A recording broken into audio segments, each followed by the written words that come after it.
Hello, hello. Oh my gosh, I am so excited about today's episode. We are talking about how to avoid content creation burnout, which, if you are a creator, you know exactly what that is. It is never fun. I'm Kate Volman. If you are new to my channel, welcome. I share a lot of tips and resources to help you live a more creative and fulfilling life. I share a lot of journaling prompts and book recommendations and all the fun things. So if you're interested in that kind of content, then please subscribe to my channel so we can stay connected. So I've been doing my podcast over here on YouTube and streaming it live. It's been a really fun kind of creative experiment because I normally, this is only the first, this is only maybe like the fourth or fifth episode that I've done. So it's been fun to kind of explore because that's what we do in our creativity, right? We have to explore new things and see what works and what doesn't and just kind of navigate in that way. So I am so excited to introduce you to my guest today. Samantha Samantha Demers is a content creator and community builder. She left an established career with the House of Commons of Canada to build a business with her husband and start her own personal brand. She leads a community of nearly 200 creators and has hosted over 100 Twitter spaces. She's currently writing her first book, The Creator's Guide to Overcoming Imposter Syndrome. So please join me in welcoming Samantha. I'm so excited to have her here. Samantha, thank you so much for coming on. Hi, Kate. Thanks for having me here. I'm so excited. This is going to be such a fun conversation because, I mean, you talk about imposter syndrome, you talk about content, and you and I originally met in one of your in a Twitter space, which is kind of new to me. So I love the fact that you've actually like hosted so many of them. But shout out to the Writers Guild, which is where I originally met you. And I was like, oh my gosh, Samantha is awesome. I need to talk to her on Create for No Reason. So tell us a little bit about you have an interesting creative journey. So tell us a little bit about your journey in content creation and what that's like for you. Yeah, so after I left my job at the House of Commons, I did it so that I could spend more time with my kids and then build this fantastic life. And I have been building a fantastic life. I love the business I do with my husband, but I also want to share my ideas online and talk about personal growth or being a better person. And I didn't create anything online for 4 years, Kate. Like, I wanted to, but I had like half written blog posts, ideas for books or a YouTube channel, ideas for podcasts, and I did nothing at all. So finally, last year in March of 2021, I realized it'd been 4 years that I wanted to do stuff and I had done nothing. And I thought, like, I better do something. I was 38 years old and thought if I didn't take action then, that like I'd be 50 or 60 or whatever, and then start. So I thought I better just start. And some of the reasons why I didn't start was because I didn't have a niche. I know I like personal development stuff or helping people, but I didn't really know who or what I would say. So I kept thinking that once I would know this magical niche, that then I could start and it would all make sense and I would do all the things and I'd have a newsletter and my website would be perfect and I'd know exactly what to do. But it didn't happen that way. So I thought, well, okay, I'm just going to start practicing sharing stuff. So I went on Twitter. I have this old account that I wasn't using. None of my friends and family are there. They're like on Instagram, and I felt like kind of embarrassed to share things there in front of people. So I went to Twitter, thinking I could like do things in the shadows and nobody would judge me, at least like not real life people. So that's how I started my content creation journey. I first did Ship 30 for 30, which is a program to write 30 short essays in 30 days. It's led by Dickie Bush and Nicholas Cole. It's a super great way to start creating content because it forces you to get over your imposter syndrome and your fears and your over editing and perfectionism and just put stuff out every single day for 30 days. And since then, I've kept up that practice of having these like experiments, just like you were talking about with doing this YouTube live, like I'm just going to try it out. That has taken such a load off of me by having these end dates to do stuff, because I know that I could stop, but I have to get through that perfectionism and judging myself and imposter syndrome. And so since then, I've done all those Twitter spaces and I've had lots of co-hosts that have come and gone and I've just gone with the flow. Then I started doing the Tweet 100 challenge to get better at tweeting. I started writing a book. I started a group because I thought, well, I want a group. Does anyone else want to join me in a group? And here we are today. Oh my gosh, that is so cool. It's so inspiring because as you're talking, I'm thinking so many of us, we have those same feelings, right? Like we're told we need to have a niche and we need to have the strategy and we need to have everything kind of bullet pointed out of what it's going to look like. But when it comes to content creation or building anything, like there's only so much you can plan for. Like there's only so much you can actually say this because you don't know what's going to happen unless you start doing it and then getting the data and the feedback to kind of figure out what to do next. So I love that you gave yourself, I love that you called it a practice of sharing content instead of, oh, I have to have this perfect piece and put it out. So when you think when you help your community, within your community, you have a community of about 200 creators. I'm so curious to know, what are the biggest challenges that they come to the group with?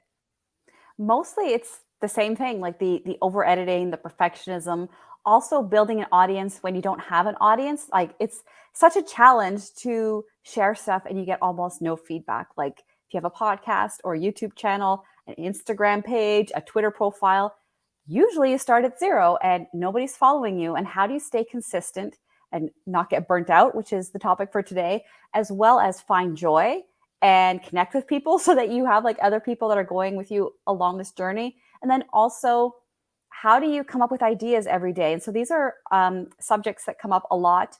I started out the group in October where we would have once a week a meeting on Zoom, but not everyone could make it. And so I switched over to Twitter Spaces on Wednesdays and had a creator meetup. And since then, every Wednesday, except for at Christmas, I have this Twitter space called the Creator Meetup, and I talk about these kind of topics. And the way that my Twitter space usually goes, and Twitter space is like Clubhouse. For those who don't know, it's a social audio. People show up and you do it live and you listen or you can talk. My spaces are me kind of talking about my journey and what I have experienced about around the subject. And then whoever wants to speak, I bring them up and then they share what they're going through, how they've gotten through stuff. So it's just a really great way for people to learn from each other about the stuff that they're going through. Since like most of the time our spouses or our work colleagues or our friends don't really know about the content creation journey. And it's nice to have other people who understand what we're going through. Yeah, for sure. What do you tell people when they ask if they're creating and let's say they have a podcast or a YouTube channel or they're writing blog posts or, they did a challenge like yours, the 30-day challenge of sharing their work. If they're not gaining traction and they're getting frustrated, like what does that conversation look like? Okay, well, there's a few things, Kate. So my brand has sort of evolved to be a lot of talking to driven creators. So I feel like there's the creators that dabble, and that's where I started out. Like for about 6 months, I was dabbling and trying stuff. And at some point, you have to come to the decision that you want to take this seriously and sort of consider it a challenge or a game of, can I win at this and how do I win? And so maybe it's just me because I'm competitive. And so I'm like, I'm just competing against myself, really. Although it kind of annoys me when people pass me. I'm like, I'm working really hard too. Why are you getting ahead? But otherwise, I in October is when I started taking Twitter more seriously and started to realize, okay, how can I work with the algorithm? How can I write things better? Although I was always kind of paying attention to it, I wasn't focused as much until I decided last October that that's something I wanted to take more seriously. I thought, I'm spending a lot of time on Twitter.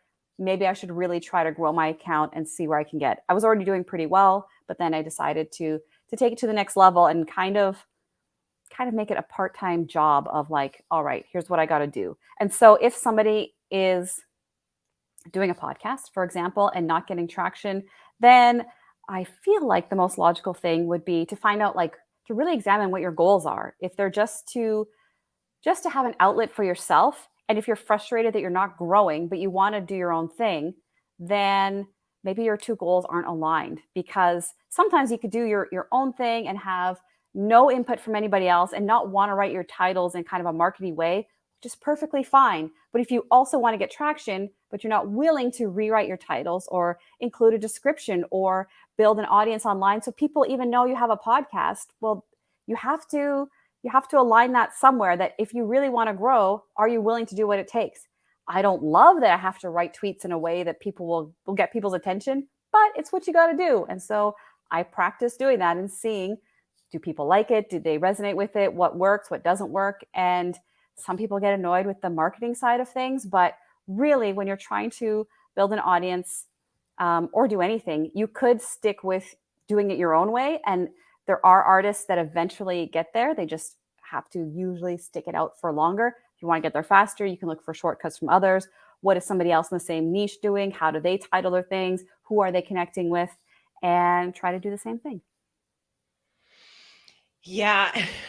I'm laughing because the name of the show is Create for No Reason, right? Like it's literally like create for the pure joy of it. And I think that in content creation, a lot of people, we want to create, like maybe you want to write poetry, maybe you want to write blog posts.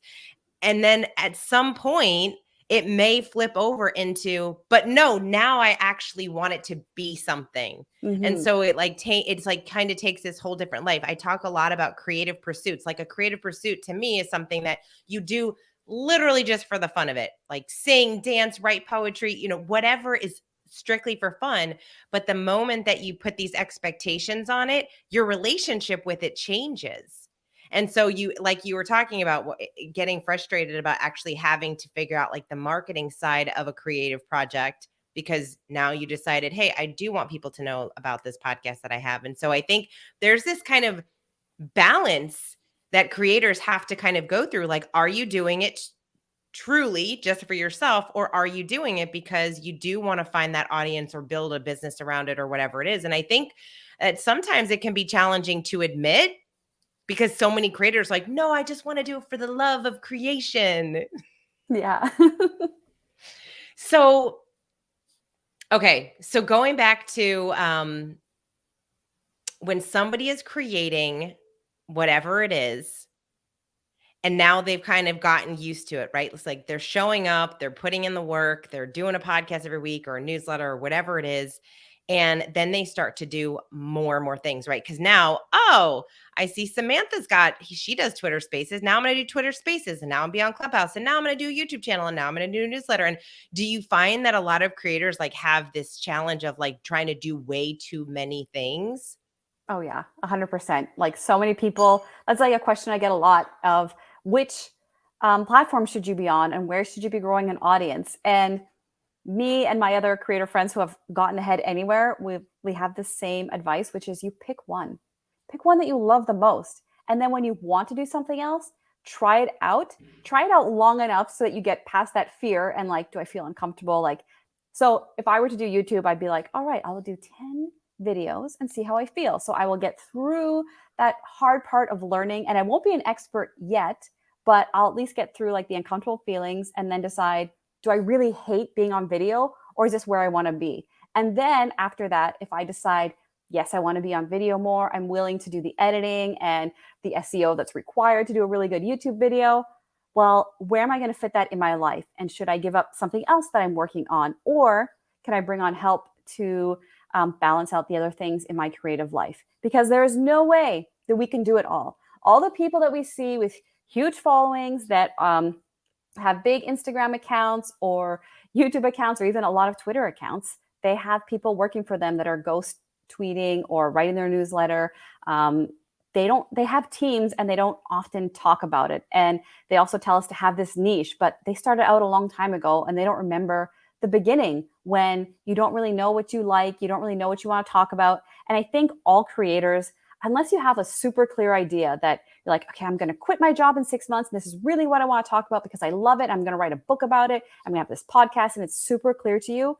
But if it's not super clear, but you kind of want to do it, I think that your Create for No Reason is the best way to start. Like just share lots of ideas, put things out there, because there's another side to this where a lot of things that we start talking about or think that we love, or things you love in real life, you don't actually love creating content around, and you don't know until you start creating the content. There's so many things in my real life that I love, Kate. And I think that's why, like as a human, it was hard to pick a niche, because what do I talk about? I love so many things. But as I dabbled and shared different ideas and wrote threads or tweets about it or talked to people about it on Twitter Spaces, I realized that for a lot of things, I didn't love talking about that much. I didn't have as much to say about it as I thought. I didn't want to educate people in these different different niches.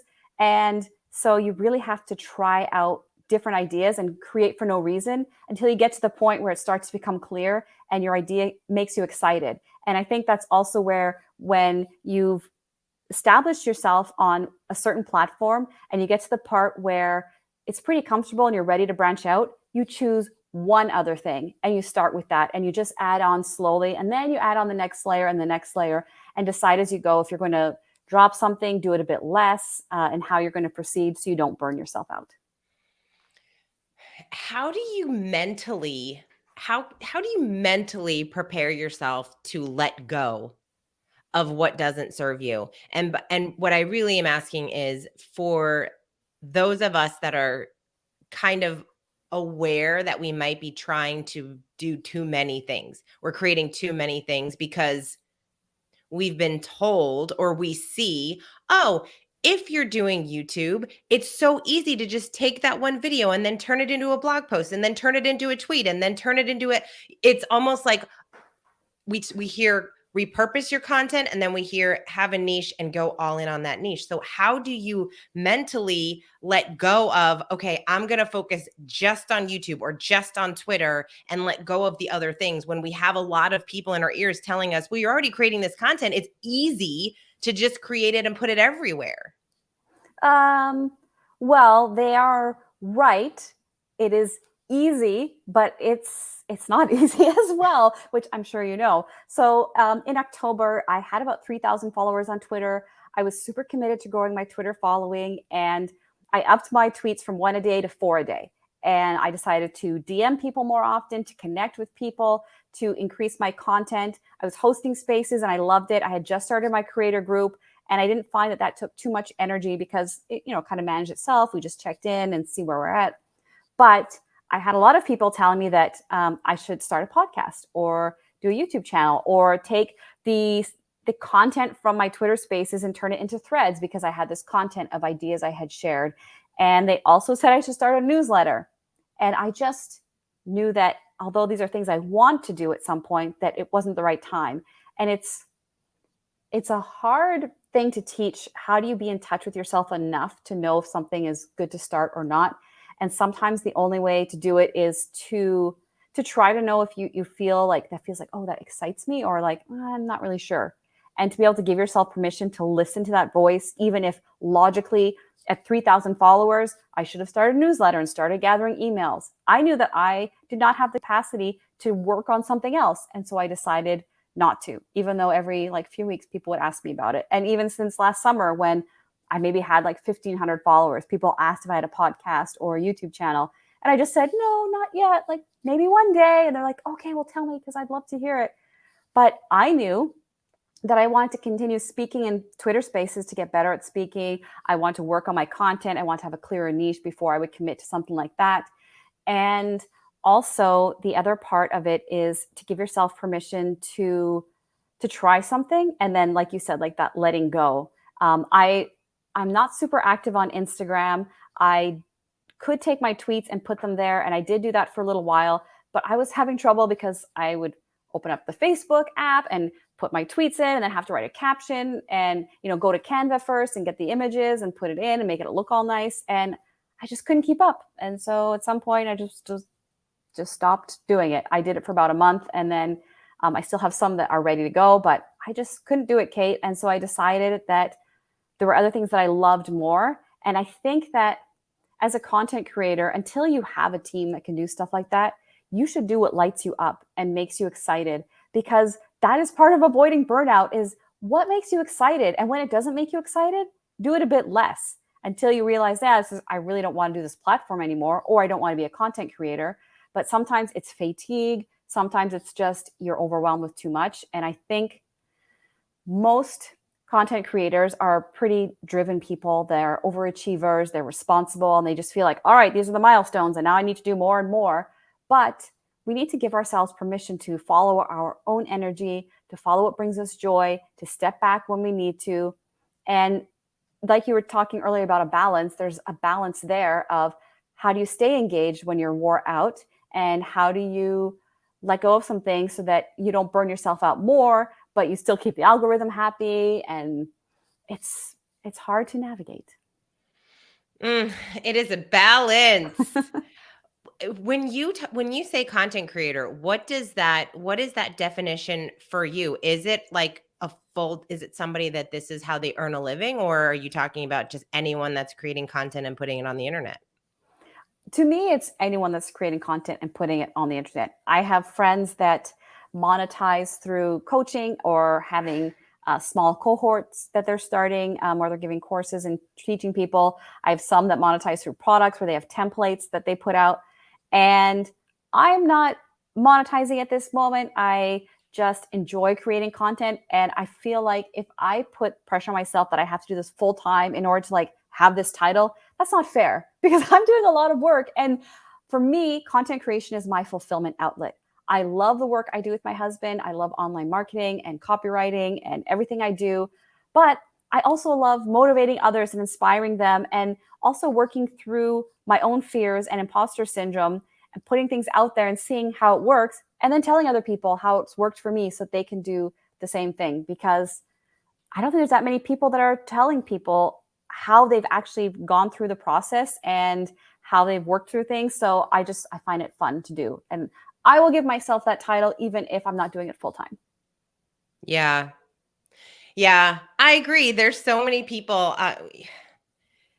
If you are sharing your work and you're putting it out for anyone else to see, I mean, I feel like that can be scary. I didn't realize that it's so scary for people until I started having conversations with friends that they either want to start a podcast or they have an episode or two, but they're now like petrified, or they're listening to it and they're like, no, it's not that good. It's Yeah.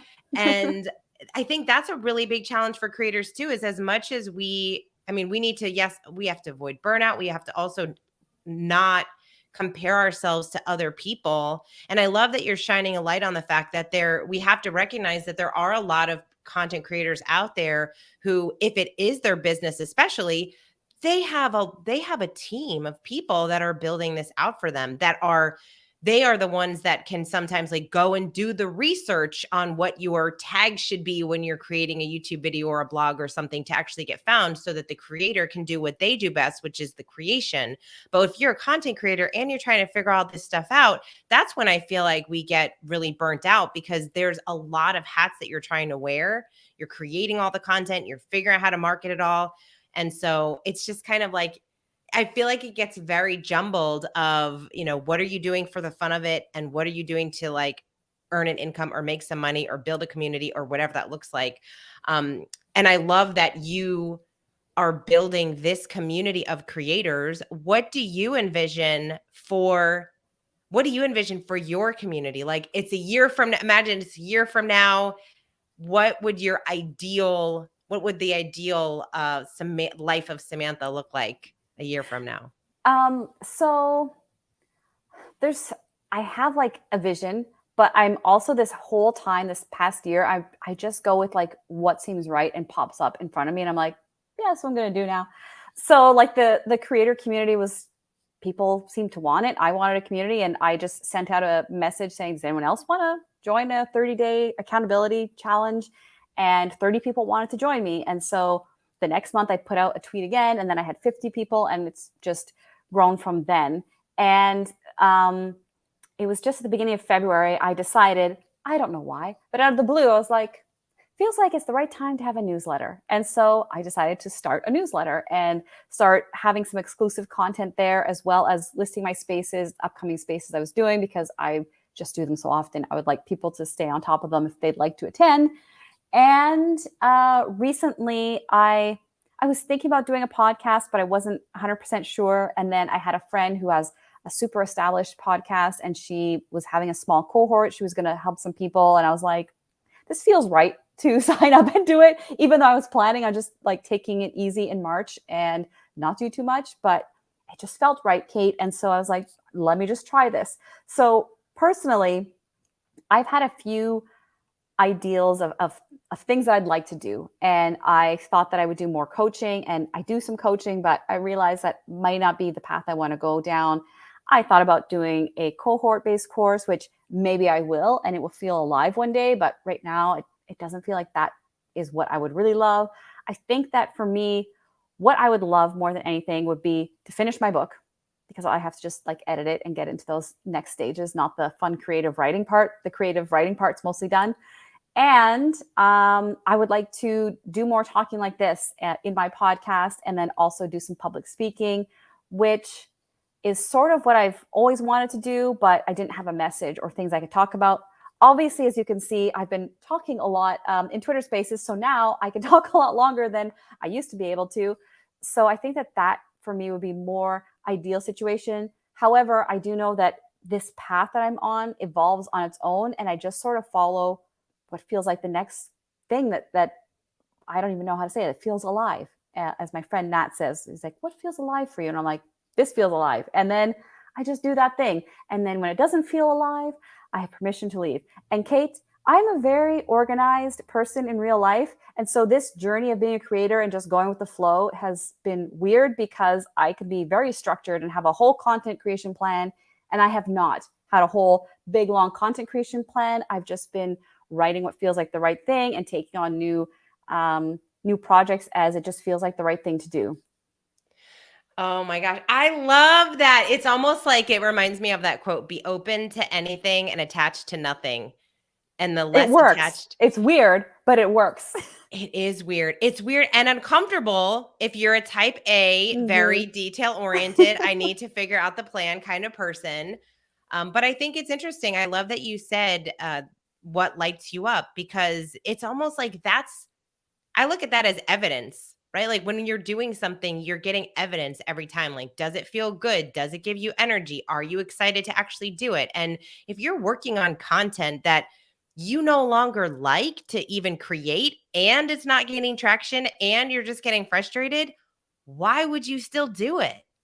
Like, why are you banging your head against the wall? So I think projects have such a life of their own. Like, this is it my second? Yeah, it's my second podcast that I've done. I did a podcast previously with a friend of mine, and I loved doing it, and it was so fun. But then he got really busy, and then a lot of stuff started happening, and so we were gonna get back into it, and we just never did. And so and then I started this one with a friend of mine, and again, it kind of like morphed into something else, and then he decided to go off and do another creative project. And so now I'm like, oh, should I keep doing it, or should I be done with it? Is this like another thing that's kind of like packaged and done? But when you think about your content journey, it's exciting to look back and think, oh, what did I create? What did I create that I left behind, but that gave you a lot of information, and it gave you a lot of experience to now take with you and move on to your next creation.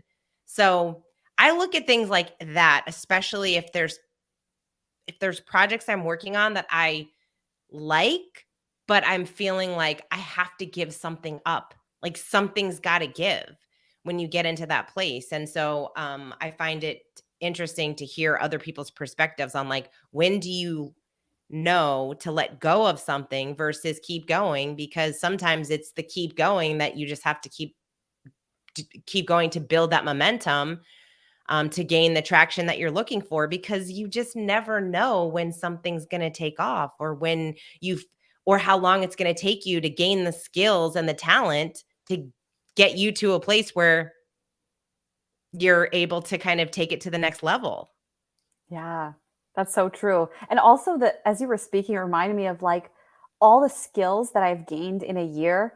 And it's weird because in the past like month, I can see like kind of like the growth curve that people show of like content creators or anything, where it's like it's flat and then it goes up at like, at the end, like it was way higher and like it's low at the beginning. And even my skill development has changed from being able to think and write tweets quickly, being able to reply to people, being able to speak more clearly and concisely and share stories better in spaces or on podcasts like this. I don't think I was an awful speaker at the beginning, but I was nowhere as good as this. And especially when I was hosting spaces, there'd be dead air, or I wouldn't know how to handle when somebody came in and disrupted or asked a question way off topic, and how to how to steer the conversation back to the topic at hand. And it took a long time of learning those skills. So, for example, with Twitter Spaces, I realized for about 20 or 30 of them, I would be nervous before I started them. Like not deathly nervous, but just nervous. Like, okay, I gotta sit down. Do I have my water? I have my notebook. Okay, I'm ready. And then it was around 50 or 60 that I had done that I was like, all right, I think I kind of got this. I'm not nervous and I'm not an expert yet.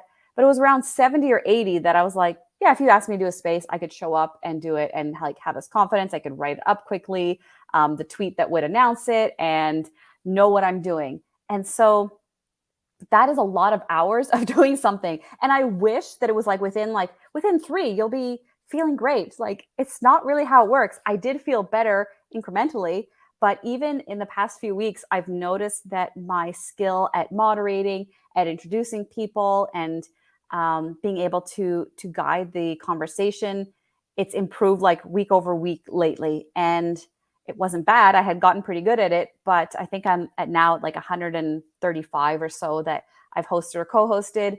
And it's interesting to notice that my skills are better each time, where before it'd be like a few months later, like, okay, I was better than a couple months ago. And then from 1 month to the next, like, okay, I'm better than I was a month ago. And then every few weeks I could see a slight improvement, but now I see the improvement much faster. And it's that skill part of teaching your brain how to think a certain way. And this is something that I share in spaces a lot about content creation, whether it's writing or speaking or whatever it is.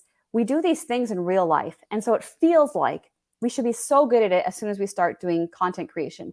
But there's one part, which is that we don't often just share our thoughts and ideas and our opinion on something. Even in school, like even if you have to give your opinion, it's your opinion within a box. Like this is what your teacher wants to hear. And these are the constraints of the box. And make sure you answer it this way. And then at a job, but we write emails to our colleagues. We talk to people. We might give presentations at work, but we're not giving presentations of our own thoughts about life or our philosophy about being a parent or whatever our niche is. And it's so hard to wrap our minds around that and start creating content around that. And then the skills that it takes, they're different than the skills of writing an email to a colleague when you are writing to an audience and people that want to hear from you, or writing a tweet or an Instagram post or whatever the thing is. It's different. And so there's several layers that you have to work through in order to build up the skills so that you can start to have the confidence to know what you want to do next, and then really get in touch with what feels aligned for you and like the next thing that you really want to do. Yes, oh my gosh, it's the process. Like you just described the process, and the process can be challenging. It can be challenging. I mean, I'm thinking about, as you were talking, I was thinking about the newsletter that I started, and to me, like you shared in the beginning, it's a game. Like to me, like can I do this? Am I committed to doing this every single week, sending it out every week, knowing that, I don't know, like, does anyone like this? Is anyone out there? Is anyone noticing this? But what's so cool is that over time I've been writing it. And some weeks I feel like this is amazing and I love it. And some weeks I'm like, I don't feel like writing it, but then I sit down and write it. And I'm always happy that I did it, right? Because that's the game. You gamify it.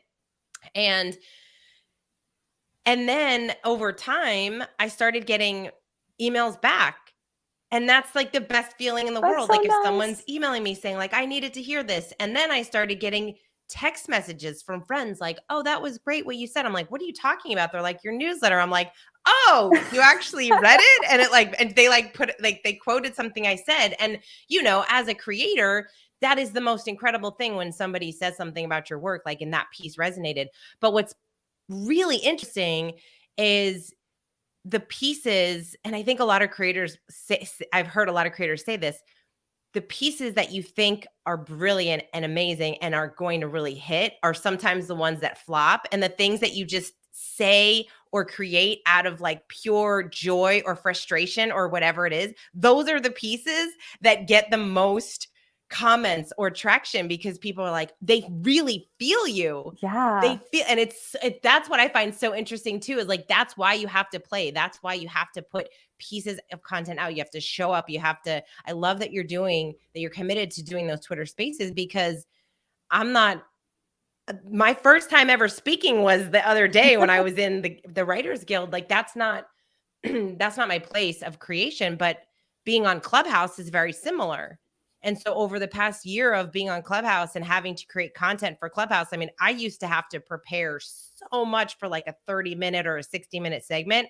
Now, if someone says, "Hey, can you take my spot for 30 minutes?" I'm like, "Sure, I'll talk about something." Yeah, that's the way I feel now. And it's so weird because I could not do that before. Or even a few weeks ago, I was co-hosting with a friend and somebody came to the door or something. And then I was the only speaker, but he didn't make me co-host. So I couldn't bring up any other speakers. And I was like, yeah, I'll show up. No problem. But I wasn't prepared for the topic because usually he carries it more. And then like for like 12 minutes, I had to talk and I had to like just keep coming up with stuff. And I could not do that before, but I was like, well, I'll just keep talking. And I could do it now where I could not do that. And that is like, that to me is a skill, so that if ever I'm out in the world and suddenly I have to speak, I can do it. Absolutely, that's a skill. And not only can you do it, you can do it with confidence, and you don't sound nervous, and you're poised, and you speak eloquently, and you're making sense, even though sometimes I feel like I'm like, did that make sense? Or does anyone get that? Especially when you're in rooms like that, like spaces or even Clubhouse, because you don't hear anyone. So you're like, hey, they're still in the room, so I guess they're listening, or somebody is at least. All right. So Samantha, what are the top three ways that you encourage people to avoid burnout? If somebody's out there and they're just like, oh my gosh, I'm creating all this content, I'm doing all this stuff, and I just feel burnt out. What can they do to set themselves up to not feel that way again? Yeah, so this topic has come up a lot in different spaces that I've been in, especially probably in the one that we met in.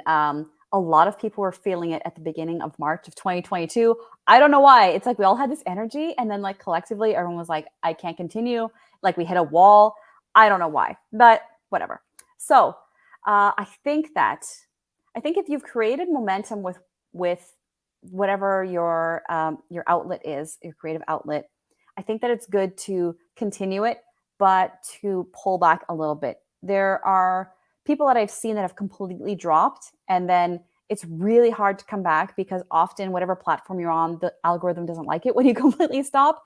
And then also people will stop seeing your content because you're not kind of putting it in front of them. And also you lose your own momentum. And I've heard people say that even for themselves, when they've stopped and tried to come back, it feels like a bit of like, it's like a train and you're like trying to get it going down the track again. So what I advise people is to pull back slightly, where you maybe do less, or you answer comments less, or create a little bit less, but stay engaged a little bit if you can. Obviously, if you're completely burnt out, then I advise you rest, because I had a burnout at work and it is no joke. I really couldn't function for at least 3 months and probably 6 months, and only had a full recovery after 2 years, which I can only see in hindsight, like, oh, it was after 2 years that I felt better and felt like myself. But in that case, if you are super, super burnt out, please rest and forget about your online persona. No, like, you and your mental health are the most important thing. But if it's just, I'm starting to get burnt out, I'm seeing the signs, pull back, do a bit less.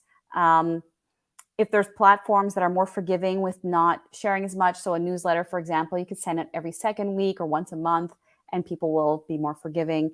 And other ones, you kind of need to be there every day, like Twitter. So if you're on Twitter, then you should probably just send out at least one tweet a day, even if it's something simple, and then answer a few comments and then leave, so that you just stay engaged, just to keep the train moving, even if you're like slowing the train down.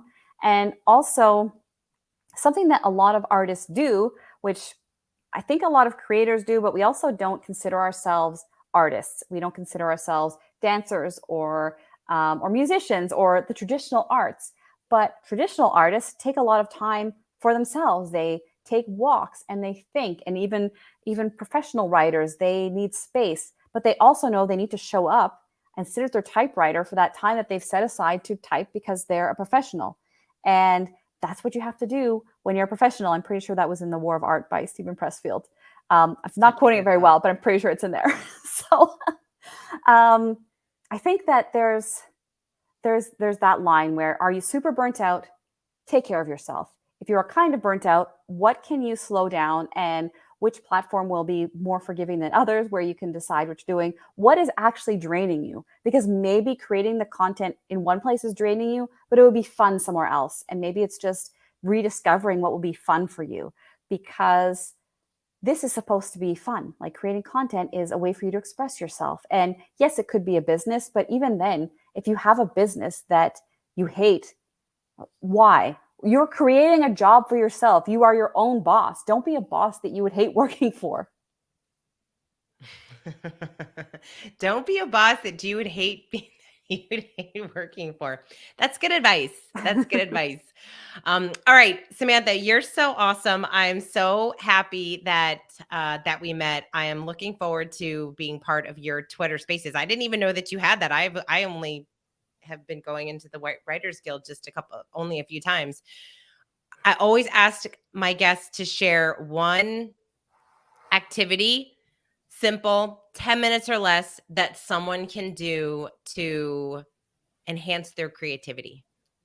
Yeah. So, all right, this is what I advise people, and mostly if they're like trying to write tweets or threads, but I imagine it would work on any platform. So, especially when you are experiencing writer's block, you have nothing to say, you don't know what to say, open up a blank document on whatever platform, even a notepad or whatever, and write. Try to write 500 to 800 words. Even if you're stuck at the beginning and writing, I don't know what to write, I feel really stuck, I feel bad today, my kids are driving me nuts, and I need to get groceries, and I don't know when I'm going to do it. Like, whatever it is that you have to get out, just get it out, and then start writing something. So once you like finally get like, you're like, oh, getting groceries is really hard and annoying. Like, it's really hard to be a mom and keep track of everything. And here's how I feel about that. And you just let that all out. And doing that, especially around 500 to 800 words, you should be able to pull out of there a few ideas to create a longer thread about, which would be something longer on Instagram, where you can do a carousel about it, or to have a topic for a YouTube video or a podcast, or to get out small ideas that you can use for tweets. And so whenever I've been stuck, or people have come to me saying, what do I do? I don't know how to create content. I'm feeling like I don't know what to share anymore. Doing that exercise helps you to get your creative brain working, because often it's just real life that's getting in the way, and we just need to get to the point of relaxation. And another thing is to try different times of day of creating. And so some people, it's the same time of day that they're just super good at creating, like first thing in the morning or in the afternoon or in the evening. Most of the time, I find that I'm really good at creating between like 5:30 and 8:30 p.m., especially if I'm writing. And when I was writing my book, this is like, I don't know why, but it was the best time for me. That my day was done, my kids were fed, I could relax and be like, if I didn't do my laundry that day, I'm not going to do it in the evening. So it's like I could like let go of all this mental load and just get my ideas out. And so the other thing that could be stopping you from creating is that you're trying to create at a time where everyone else is telling you that's when you should do it. So, like the people that say to wake up at 5 a.m. and make sure you journal and meditate and stuff, it doesn't work for everyone. It's a great idea. And some people need to try it in order to see like, oh yeah, it was hard, but I love it. Some people still don't love it. So I think that you really need to practice finding your own energy, what gives you energy, what lights you up. And then once you have that, you can practice and try other times, but also have the discipline to do it a little bit every day to keep that train moving. Awesome. I love it. And yes, it's so, what is that? There's a book by, what's his name? Something Curry, that talks about the morning rituals or Oh, rituals of artists. Anyway, I'll I have know to what look you're it up. talking about, but I can't remember the name either. I know, that's so bad, because I was just telling someone about it. Anyway, I think it's something Murray, but he shares all these different rituals, and what I love is he actually did find, I think a lot of creatives do wake up early, but you have to find what works for you. Like, you have to figure it out. Like, for me, I mean, I am one of those like 5:40, 5:45, 5 in the morning, get up, work out. I have like my whole routine, and it is like this is what I need to start my day. I tried to work out and then some people are like, that's crazy. How do you work out in the morning? And so I tried working out in the evening one time, and I looked at them like they were nuts. I was like, how do you do this? This is a nightmare. This is crazy. I cannot handle this. And so I'm like, but that works for them, and this works for me. Oh, Daily Rituals by Mason Curry is the name of the book.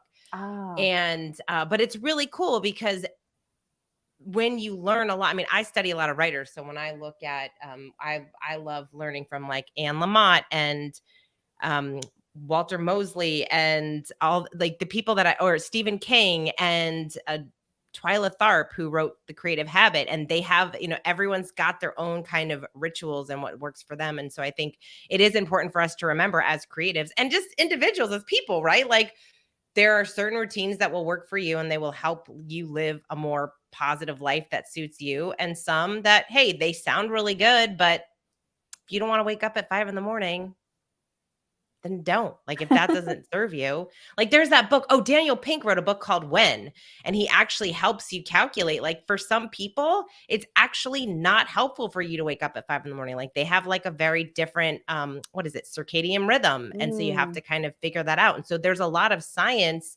shown to prove not everyone's supposed to get up at 5 a.m. That's why I think a lot of programmers, right? They talk about programmers and how they'll stay up until like 3 or 4 in the morning, and then, they'll wake up at like noon or whatever it is. So it's interesting. The way people work in general is interesting, and the way people create is interesting. But how can people find more out about your Twitter Spaces, get involved in your community? Where can what's the best place for them to go?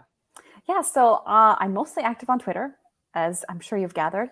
Yep. My Twitter handle is @SamanthaDemers, and the link in my bio has the link to the schedule of my spaces where people can add them to their calendar if that's helpful. I have the link to my creator group if anyone's interested in joining. I host it on Discord because, I don't know, I think it's kind of fun. And I have a group call once or twice a month just to talk about our goals and just to hang out. It's just a group of supportive creators, as well as anything that I'm doing. I think that I've seen this with a lot of creators where you kind of have a home base. And I'm pretty sure since I'm established on Twitter and I like it, that's always going to be my home base. So anything else that I do, I'm just going to like connect it there. Awesome. Well, Samantha, thank you so much for coming on and chatting with me. This was really fun, and I really appreciate you sharing all of your insight with the audience. Thank you so much, Kate. All right. Thank you so much for watching. Thank you so much for being here again. This is a kind of a new thing for me to be recording the podcast live on YouTube. And so if you are new to my channel and you like this kind of content, then please subscribe to my channel, and you can find more episodes of Create for No Reason, the podcast. You can also find journaling prompts, book recommendations, and a lot of content that's really just geared to helping you live a more creative and fulfilling life.